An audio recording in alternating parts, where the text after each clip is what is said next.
Welcome back to Fraser Physical Therapy. Ask a question. Here we go. How do I know if pain after a workout is just soreness or a real injury? Okay, so how do we know if pain is muscle soreness or the body trying to tell us something, or if it is actually a real injury?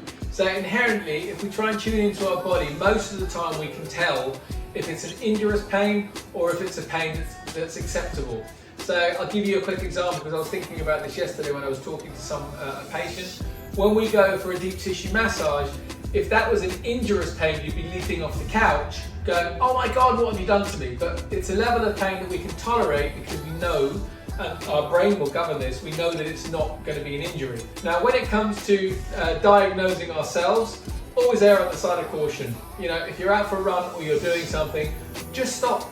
Literally just stop, because it's much better to say, well, I didn't really need to stop and pack this with ice, but so what? What have you lost? Absolutely nothing. But how many times have people actually gone on, they've carried on their run and they've gone, God, I wish I'd never done that. I really wish I'd never done that. Now I can't run for 3 months. Okay.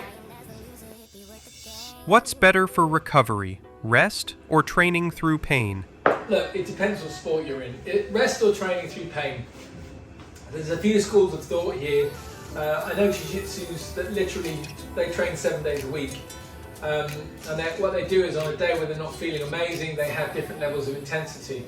So, and the positive side of that is that they're actually being mobile and they're getting their systems up and running on a daily basis. Okay, and they're sparring really light, or they're just drilling and they're just moving through stuff for an hour or 2 hours. So really, it's kind of like going for a heavy stretch session.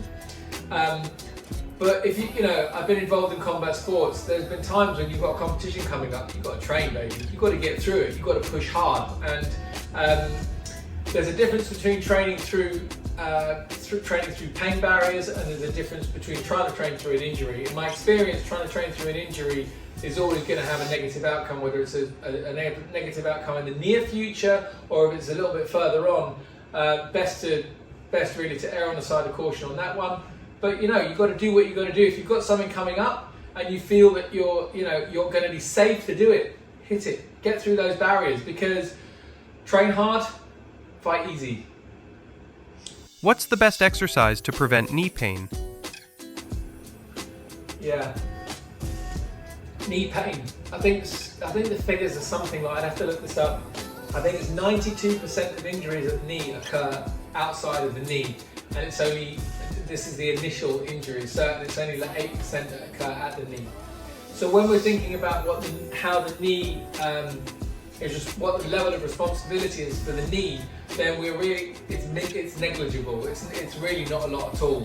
So when we're looking at the actual issues that play into the knee problems, we're looking at we're looking at that leg length discrepancy, we're looking at anterior pelvic tilt, we're looking at maybe a rib cage that's shorter on one side than the other, because all of these things alter the gait. When we get that altered gait, what we then have is we have an imbalance through the pelvis, which is our hips, and once we have the imbalance through the pelvis, it's going to affect here, but it can also come from the bottom up. So we've got plantar fasciitis, we've got an injury or a toe injury or something like that going on. We're unconsciously going to alter our gait.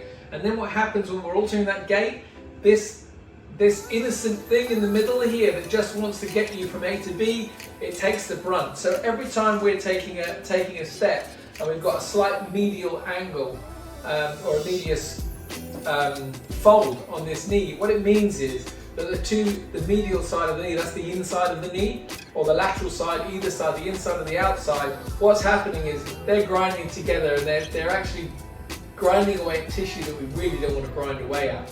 So I would say the best way to prevent knee pain is getting your deep glute muscles and your glutes super strong. These adductors, that will get rid of about 80% of potential knee pain. Do your adductor work, do your deep glute work, get your squat mechanics right, do band walks, get those glutes burning, and they will look after the rest, because our body's our own hospital, but our body just needs to move in the right way. It's us, we're the ones that actually move it in the wrong way. So get your glutes strong, get your adductors strong, and that should take care of most of your knee issues as long as the feet are good. How important is sleep for recovery? So sleep for recovery is absolutely paramount. So I think the figures came out a little while back where they said that the number of the people of a population on this study was over 200,000 or 300,000 people. The number of people not negatively impacted by 6 hours or less sleep a night, something like 0.1. So basically everyone who gets less than 6 hours or less a night is going to have a negative impact. So when we're asking our body to do something, if you're a competition athlete, then sleep is absolutely, you need to be getting 8 hours. If you're someone who's just trying to recover and get by, then it's definitely not going to be doing you any favors on the long term, having diminished sleep. But it's also, you're not giving your body a chance to recover just for the general everyday things in life. So sleep is absolutely paramount. We want to be getting 6 hours plus, and we want to keep that hydration. And it's not so bad to actually have a look at what your levels of sleep are. Actually look at the content of your sleep as well. And we try to shy away a little bit from sleep because we don't really understand it that well. But when you break it down and you think about the measures that can be taken, there are a whole host of measures that can improve your sleep. That means putting your phone down, having no passive entertainment, i.e. you have to read a book, which makes you tired, not on a screen. You have to do a crossword or something like that, because that will actually make you tired and potentially make you tired. But if you're watching something on a screen, you can do that until your eyes close, which is going to add another couple of hours onto the time that you'll stay awake. Other things like setting timers to go to bed on time and just sitting there, be bored, fine, you'll drop off. And the other things are, which I actually found out from a sleep coach, was she's actually a doctor, one of my patients. She said the way to start getting your sleep cycle back into play is actually get as much sleep as you can. So sleep whenever you can, literally. Well, if you're tired at 4 o'clock in the afternoon, go to sleep. And you have to work your rest of your life around it. And if you're serious about this, then that's what you've got to do. And so you build up your volume of sleep and you recover from your sleep, then you start channeling your actual sleep patterns back into nighttime to morning time. So yeah, sleep's paramount. Best advice you'd give your younger self in the gym? Oh man, activate and do your rehab. Because, I always thought that the training aspect was the most important part, but it really isn't. I mean, if you can get in your mobility and stretch sessions twice a week, that's absolutely amazing. Like on top of all the other stuff that you're doing, whatever your goals are, trying to put those sessions in are super helpful and will really look after you on the long term. I don't have any long-term effects physically, but I know that performance-wise, around competition time and building up to stuff, the lack of sleep and the incorrect or the non-diligence in my pre-workout activation and then the recovery periods of time definitely had an effect on performance. So yeah, but we know much more now. Do supplements actually help with joint health? Yeah, so the thing is, look, I'm not a functional nutritionist, and you really need to ask the professional advice of a functional nutritionist on when we start drilling down into these things. But what we've got to look at is when we're looking at supplements, we have to look at the ability of the body to assimilate these supplements. Everyone's different from their genetic makeup right the way through to the way their metabolism works, etc., etc.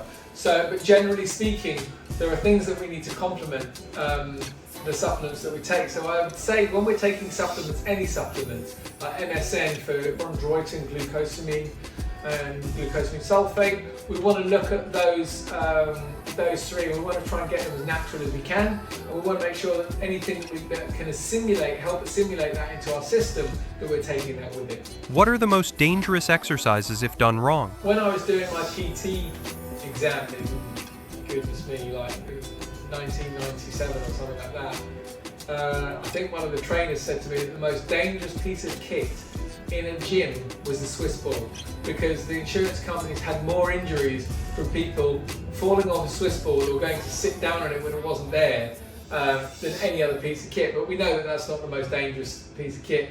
So just stupid things like not putting weight plate lock on the bar because you're too cool. That's just ridiculous. I mean, YouTube's full of videos of people popping their back and smashing someone else in the face with crap like that. And again, just not watching your space, rushing. You can go from one machine to the other quickly, but when you're doing your exercise, you should really switch on. If you watch the guy Anatoly, when he goes to lift, when he's doing his fake lifting and all of this sort of stuff, and he's doing his acting, which is fantastic. I love the guy. He's absolutely brilliant.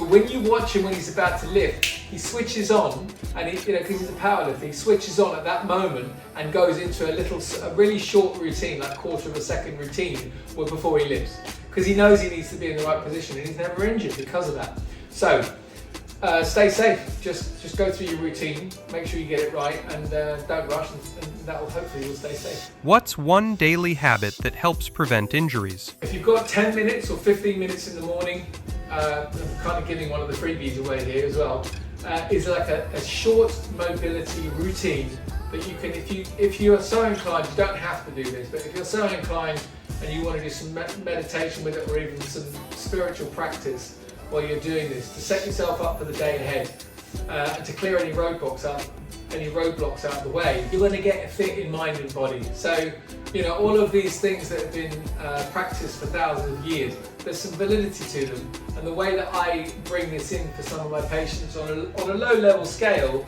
is a short mobility training routine that they can do first thing in the morning, and they can start their day with a little bit of meditation and some movement. So I would say movement first thing in the morning is going to set you up for the rest of the day. If you had 30 seconds to give one recovery tip, what would it be? Best recovery tip I would say is strength is key.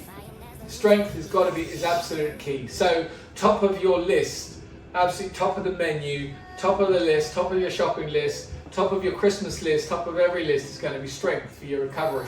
Unfortunately, what has to happen before that is a release. So we need to get you back as close as possible to anatomical zero, so that when you're doing these targeted strength exercises to gain strength on a measured level, we want to make sure that you're doing that in the correct biomechanics. So, if you can get yourself into a good postural position, and then gather strength on a low level, like gain strength through specific structures that you find are going to help to stabilize and protect you, then that's really what you want to be doing. So strength is key. Do I really need to cool down after workouts? Yeah, so the science actually on this, again, we're separating the mind from the body a lot in modern medicine and modern training, and it's really not that way. They're actually one and the same. So if you don't think that taking care of yourself, walking up and down, contemplating on how your run went, how your cycle went, how the swim went, or whatever sport you're doing,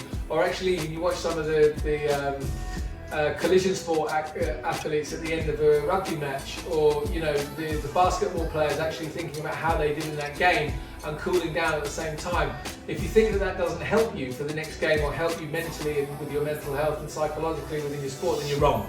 Okay, so thinking about having a cool down, taking some time, it's almost like an access or it's almost like a pathway to go back into normal life, and giving what you've just done the respect that it deserves, and taking some time for your body to change its state, and also for your mind to change its state together. So a cool down is absolutely paramount. I think it's a really good idea to make it your own, is what I say to my PT patients and my therapy patients, is try to make these things your own. Little 5-10 minute routine, you're going to be a winner every day. So that's it today for Fraser Physical Therapy. Ask a question, don't forget to subscribe, hit that button, and don't miss out on the freebies, and we look forward to seeing you soon. If you want to ask a question, whack it in the comments below. We'd love to hear from you. If you've got any comments on these answers as well, give us a shout.